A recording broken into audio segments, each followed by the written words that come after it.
Thank you, sir, for agreeing to do this interview. The young reporter began kissing my butt. Since you are retiring as CEO of one of the region's largest employers, our newspaper wants to feature you in an article in Sunday's edition. I understand that. I'm just afraid your readers won't have anything to be interested in, I replied. We are successful because we produce a superior product at a competitive price. I really don't think this is a corporate secret. Most successful companies follow this formula. What I was looking for was human interest, sir, the guy replied. I want to know things like how long it took you to get to the top of the company. Were you ever discouraged? How long have you been with Norris Enterprises? Have you started at the bottom and worked your way up through the ranks? Was there some turning point in your career that you can point to as the day you realized you were going to be the leader of the company, or did it happen gradually? The visionary guy asked the question. You're serious, aren't you? I think you are too young to remember the business climate in 2009. It was a very difficult period, as you may have read in some history books. You may think that 10 years ago, dinosaurs walked the planet, I reflected. You will learn that time has a way of slipping away. In fact, I vividly remember the day I realized I was destined to succeed in this company as if it were yesterday, not 10 years ago. The story will not be what you expect, so just sit back and I'll try to reconstruct the events as I remember them. You have a few minutes, don't you? I asked, leaning back in my chair and reflecting on that spring day so long ago. I was awakened by the ringing of my cell phone. By the time I found the spot where I had dropped my pants on the floor the night before, the ringing had already stopped. A quick glance at the cell phone showed that I had missed 7 calls. I fell asleep after Jay Leno's monologue, host of the late night show. The clock on the nightstand showed that it was now just a few minutes after 6 in the morning. Something must have happened to get so many calls between midnight and 6 in the morning. The last call was from my boss's home phone. I dialed the number and waited for an answer. Hello, Frank. An excited Marge Larson answered. I'm glad you called back. There's hell waiting for you here. You'd better get home as soon as possible. My husband, your wife, and your wife's brother-in-law are in the hospital. They'll be fine, so don't worry about them too much, but you need to get back here and help me clean up all the crap that came through the proverbial fan. What the hell are you talking about, Marge?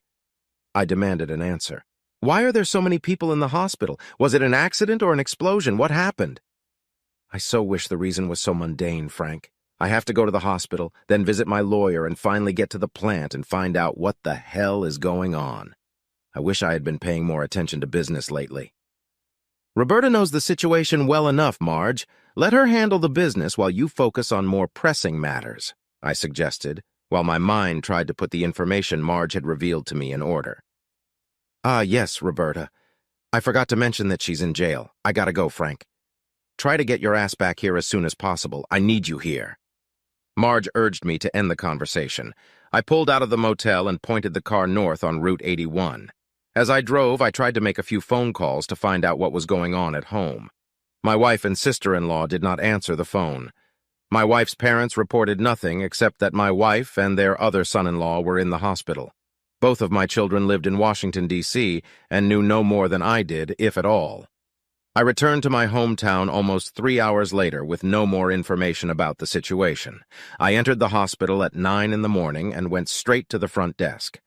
I soon learned that my wife had suffered a broken nose and a concussion. She was now under observation, whatever that meant.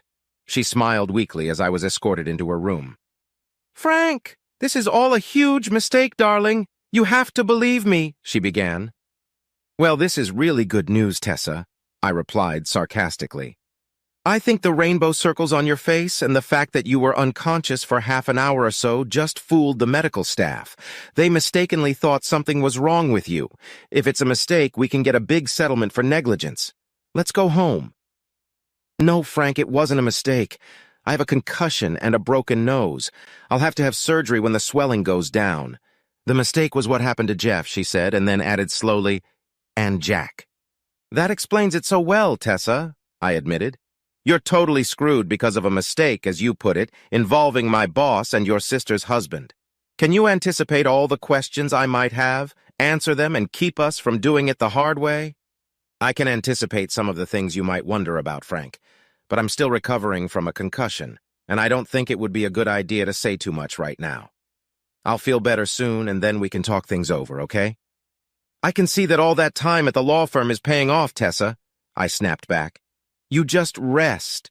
And while you're resting, maybe you can come up with some story that will explain everything to my satisfaction and maybe show that you're the helpless victim of some conspiracy. I was too angry to stay in the same room with my wife. I had already learned that she, my boss, and her sister's husband had been taken from my house by ambulance the previous evening. Add to that the fact that my immediate boss at work, Roberta, had been arrested and taken to jail at the same time, and also from my house. And it gave me a sense of anxiety and worry that I couldn't shake off. Am I being paranoid for worrying about such trivial things? And then she tells me she's too weak to tell me what the hell was going on last night at my house? As I was walking out of the hospital into the lobby, I was stopped by a man in a suit. He handed me some kind of ID with a bunch of fine print that I couldn't read without my glasses. Despite being a bit far-sighted, I could easily tell this guy was some kind of police officer. Things were getting more interesting by the minute. "Mr. Barker?" He began his interrogation. "Can I ask you a few questions? You have a little time, don't you? You can't take your wife home for a few more hours, can you?" "By almost any definition, you just did," I replied with irritation. "Is that it? Or is there more to it?" He stared at me for a few seconds, mulling over my abrupt answer. Finally, he shrugged and continued. "I'm trying to piece together what happened last night at your house. There are several versions of events, but they all point to you being the central force in this perfect storm. Where were you last night?" "I was in Harrisburg. I met with a client and then had dinner with him. I'm staying at the Motel 8 near Hershey, and I left this morning, just after 6 o'clock this morning. I was sent there on orders from my boss, Jack Larson, through my immediate supervisor, Roberta Peters. Since they were two of the clusterfucks you've already interrogated, you should have known that, unless, of course, they were in a truthful mood," I added sarcastically. "They both told me you were sent to Harrisburg," the detective admitted. "It's a little more complicated than that. Miss Peters said you called from Harrisburg and asked for a package to be delivered to your home last night. Her complicity was a direct result of her responding to your request." "That is utter nonsense," I stated categorically. "I didn't call her. I didn't talk to her, and I didn't know that she came to my house for any reason. I called my boss's house last night and spoke to Mrs. Larson. I asked her to let me talk to her husband, but she told me he was out of town. He had gone fishing in upstate New York and would be back late the next evening. Mrs. Larson asked me if this was important. Since her family actually owns the business, I didn't see fit to keep her in the dark about anything, so I explained my dilemma. I had bought an expensive pearl necklace for my wife's birthday and foolishly left it in the desk in my office. It bothered me both that I had left it there and that my wife wouldn't get it for her birthday, which was today. I told Marge that I was going to ask Jack, my boss, if he could drop the present off at my house. My wife was going to leave to visit her elderly grandmother in a nursing home in New Jersey. She was going to stay at a motel nearby and return home this morning. I was hoping the necklace would be at the house so I could call her and ask her to try it on. Then she'll praise me for being a very caring and loving husband, even if I have to be away on business on her birthday, I reasoned. Miss Peters pretty much told me the same version, only she claims that you knew Mrs. Larson would call her and ask her to do this assignment because her husband was out of state fishing. She claims you set her up, the detective finished. Set her up for what? I demanded an answer. I called my boss to ask him to do me a personal favor. I had no idea Roberta would be involved. I still have no idea what the hell happened. Why are you asking me these questions? Why is she under arrest? What the hell happened in my house last night? Did you ask Jeff Rogers to go to your house to let Miss Peters in? The flat-foot cop continued, proving he has the temperament and brains of a bulldog. Where the hell do you get this shit from? I asked in bewilderment. I called my wife's sister, June, and told her she might get a call from my boss. That was before I talked to his wife and found out he was out of town. I asked her if she could drive over with the spare key to our house that she kept, meet my boss there, and let him in. It was a pretty simple request. Looks like it, said the bloody idiot, a detective who looked more like Charlie Chan's number 2 son than a modern policeman. Why don't you tell me what's going on? How did my wife or any of these other clusterfuckers end up in the hospital? Why was Roberta arrested? Who was kicked off American Idol, an American television singing competition series, this week? I demanded. All I can tell you at this point is that Lil Rounds is toast, admitted the departing lawman, heading for a fresh box of donuts just delivered by a patrolman. Son of a bitch, I growled back at the detective. I thought she was going to win this whole case. I couldn't think of anything else to do, so I headed home.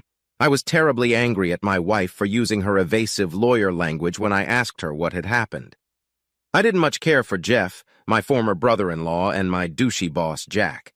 The former had been a pain in my ass ever since my sister-in-law brought his sorry ass home from college about 15 years ago.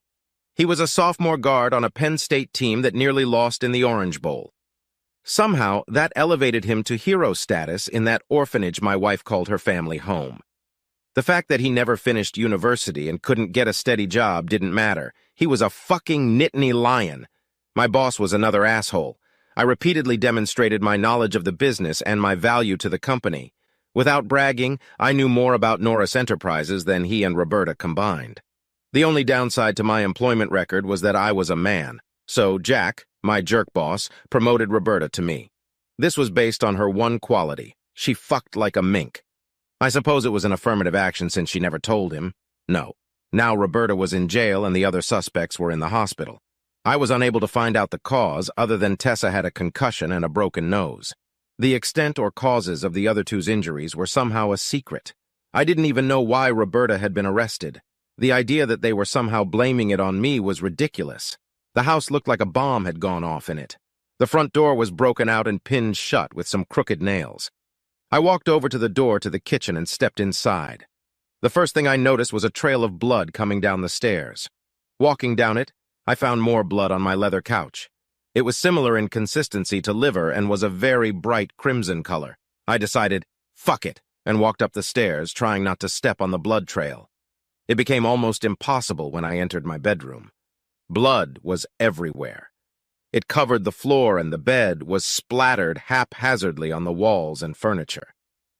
And then I saw a wrapped box containing a pearl necklace in the corner of the room by the closet. I quickly picked it up and opened it. I determined that the necklace was intact and undamaged. I slipped it into my pocket. I studied the scene of the massacre but couldn't make sense of it, either in my head or in the tales of the mess.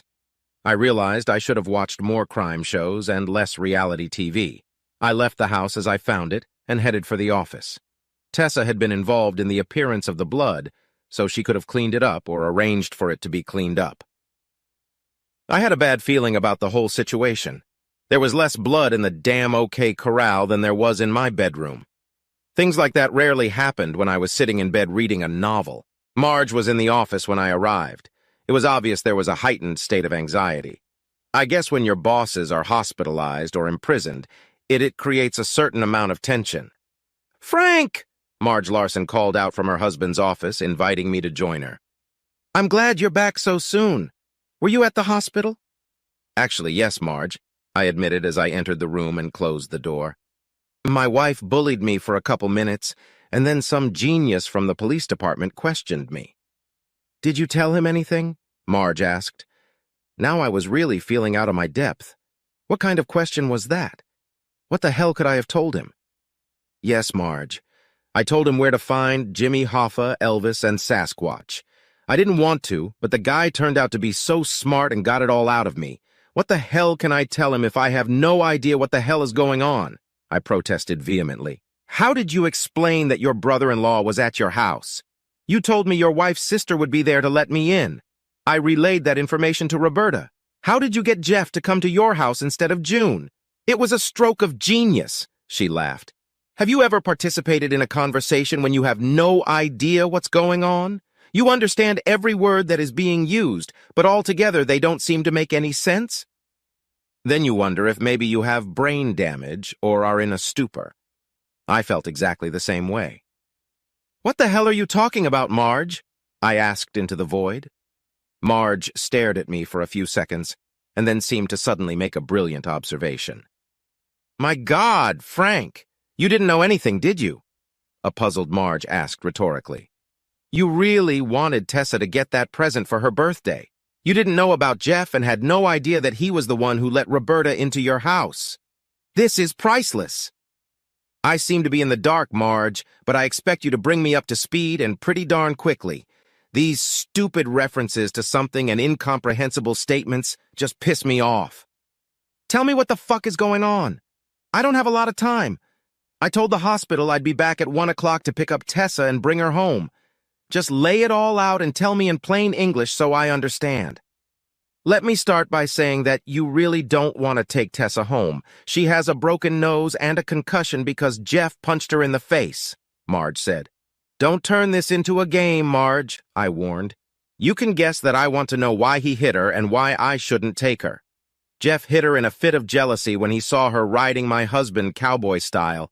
It was more than he could handle, so he hit her hard and then started hitting Jack. He did a hell of a job on Jack's balls and cock, not to mention breaking his jaw and knocking out almost all of his teeth. Tessa was riding Jack. Jeff got mad and jumped Jack for me. We were never that close, but I had him to thank for that. Wow, that's a lot to swallow at once, Marge. Jack and Tessa were playing hide the sausage? Jeff caught them and spanked Jack for me? I owe that jerk a lot. I'm ashamed of all the times I made fun of him, I admitted. No, Frank, you're not, Marge exclaimed. Jeff beat up Jack because he was jealous. He'd had your wife for years and was furious when he found out she'd been unfaithful to him. I staggered and slumped back in my chair. Jeff and Jack had both fucked Tessa? How could I have missed that? It was obvious that if Marge was right, I wasn't going to be in a hurry to get Tessa out of the hospital. Why was Jeff himself hospitalized? Let me see if I got this right, Marge.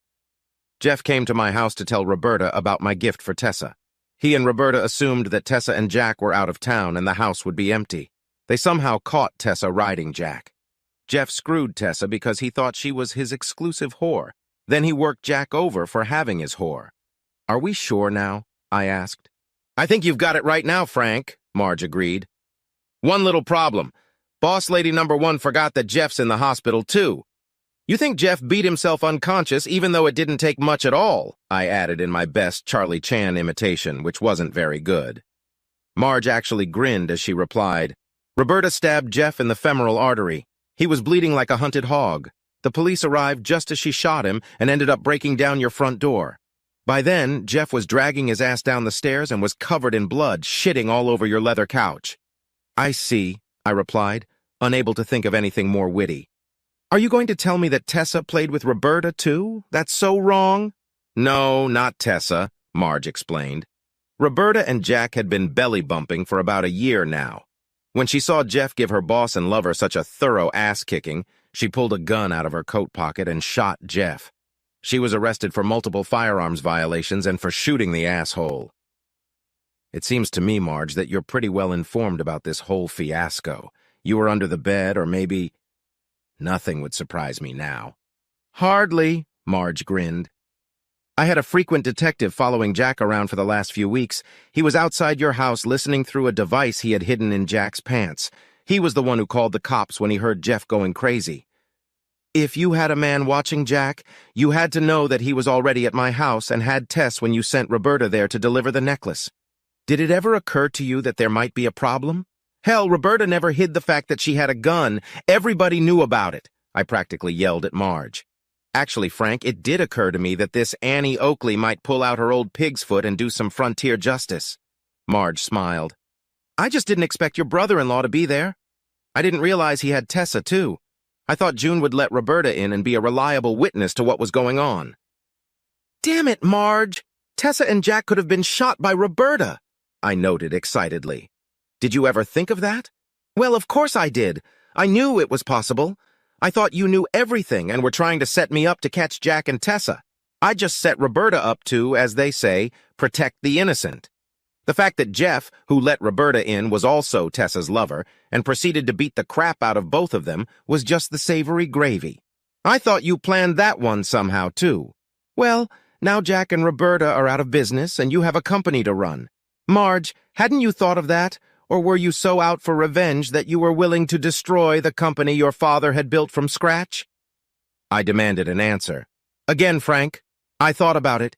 You and I both know you're more oblivious than those two idiots will ever know about running this company. I thought you might like Jack's position and his office, with double the salary, and you'll also get a first-class pussy that Jack will never be allowed to service again, if you heard me right, Marge cooed. I almost blew it when I stupidly asked, "Do you mean Roberta or Tessa?"